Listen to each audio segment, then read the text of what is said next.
ஏனென்றால் நான் ஒரு முஸ்லிம் குருவானவர். ஒரு முசல்மானுக்கு ஒரே ஒரு கடவுள் தான் அல்லாஹ், வேற கடவுள் இல்ல. கடவுளை திருமணம் முடிக்கல, அதனால கடவுளுக்கு பிள்ளைங்களும் இல்ல. இயேசு கடவுளின் பையன் சொன்னா அது கெட்ட வார்த்தை.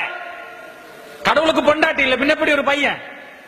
அப்ப இயேசு கடவுள் அல்ல அல்ல அல்ல என்று நான் பேசின போது ஒரு ஆளு மாடியில் வந்து என்கிட்ட சொன்னார், டேய் நீ ரொம்ப நேரமா பேசுற, இயேசு கடவுள் அல்ல கடவுள் அல்ல கடவுள் அல்லன்னு. இயேசு யாருன்னு சொல்லாம இங்கிருந்து வெளியே போக வேண்டாம். இயேசு யார்?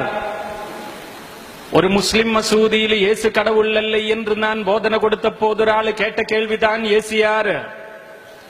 இயேசு யாரு என்று தெரியதுக்காக முஸ்லிமீன்கள் தூய குர்ஆன் என் கையில் வைத்து அல்லாஹ் இறைவனிடம் நான் ஜெபித்தேன். அல்லாஹ் இறைவா, வானகத்தையும் வையகத்தையும் படைத்தவரே, நீர்தான் என்னிடம் சொல்ல வேண்டும் இயேசு கிறிஸ்து யார் என்று. அல்லாஹ் இறைவா, உமது தூய குர்ஆன் முழுவதும் நான் படிப்பேன். குர்ஆனுக்குள்ளாடி இயேசுவை பற்றி நீ என்ன சொன்னாலும் நான் அது நம்புவேன், அது போதிப்பேன்.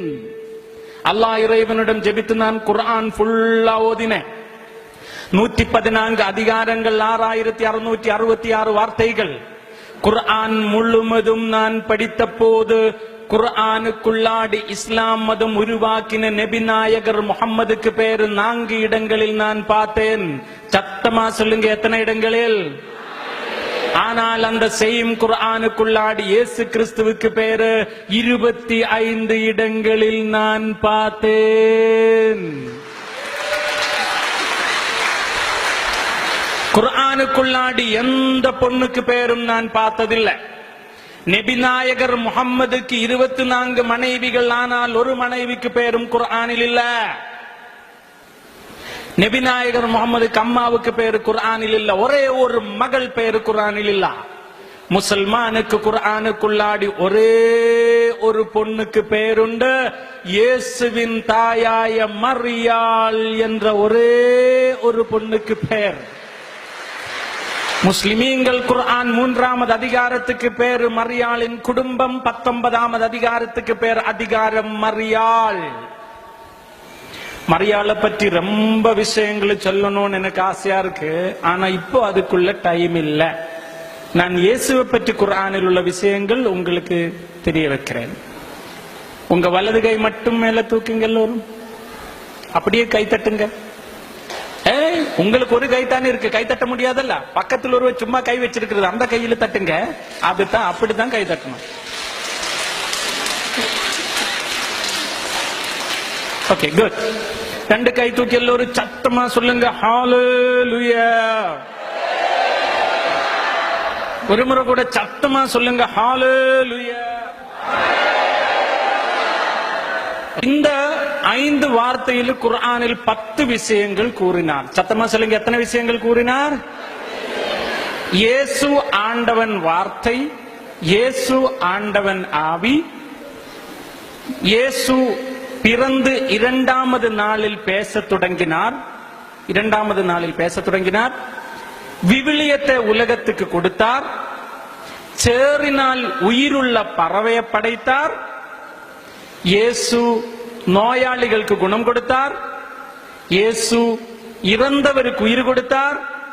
இயேசு சொர்க்கத்துக்கு போனார், இப்போதும் வாழ்கிறார், மீண்டும் வருவார். சத்தமா சொல்லுங்க, ஹalleluya. ஒரு முறை கூட இந்த 10 விஷயத்தை சொல்வேன், நல்ல கவனம் கொடுங்க. ஓகே. இயேசு ஆண்டவன் வார்த்தை, ஆண்டவன் ஆவி, பிறந்து 2வது நாளில் பேச தொடங்கினார். விவிலியத்தை உலகத்துக்கு கொடுத்தார். சேறினால் உயிருள்ள பறவையை படைத்தார். நோயாளிகளுக்கு குணம் கொடுத்தார். இறந்தவருக்கு உயிர் கொடுத்தார். சொர்க்கத்துக்கு போனார், இப்போதும் வாழ்கிறார், மீண்டும் வருவார். 2 கை தூக்கி சத்தமா சொல்லுங்க, ஹalleluya. இவ்வளவு விஷயங்கள் குர்ஆனில் பார்த்த போது நான் யோசனை செஞ்சேன், குர்ஆன் நபிநாயகர் முஹம்மதை பற்றி என்ன சொல்கிறார்? குர்ஆனின் படி நபிநாயகர் முஹம்மது ஆண்டவன் வார்த்தை இல்ல, ஆண்டவன் ஆவி இல்ல, 2 நாள் வயதான போது பேசினதில்லை, சேர்னால பறவையை படைத்ததில்லை, நோயாளிக்கு குணம் கொடுத்ததில்லை, அவர் நோய் வந்து இறந்து போனார், இப்போது உயிரோடு இல்ல, மீண்டும் வரமாட்டான். அப்ப நீங்க சொல்லுங்க, யாரு பெரியவர்? இறந்து போனவர் பெரியவரா, உயிருள்ளவர் பெரியவரா? சத்தமா சொல்லுங்க, உயிருள்ளவரா இறந்து போனவரா? உயிருள்ளவர்.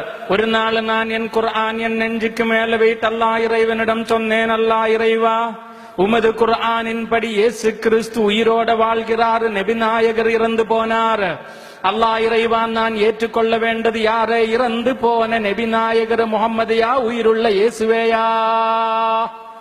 அல்லாஹ் இறைவனிடம் அழுது ஜெபித்து குர்ஆன் திறந்த போது பார்த்தது 10வது அதிகாரம் 94வது வார்த்தை. குர்ஆனில் இவ்வாறு கூறினார்: فَإِن كُنتُمْ فِي شَكٍّ مِّمَّا أَنزَلْنَا إِلَيْكَ فَاسْأَلِ الَّذِينَ يَقْرَؤُونَ الْكِتَابَ مِن قَبْلِكَ لَقَدْ جَاءَكَ الْحَقُّ.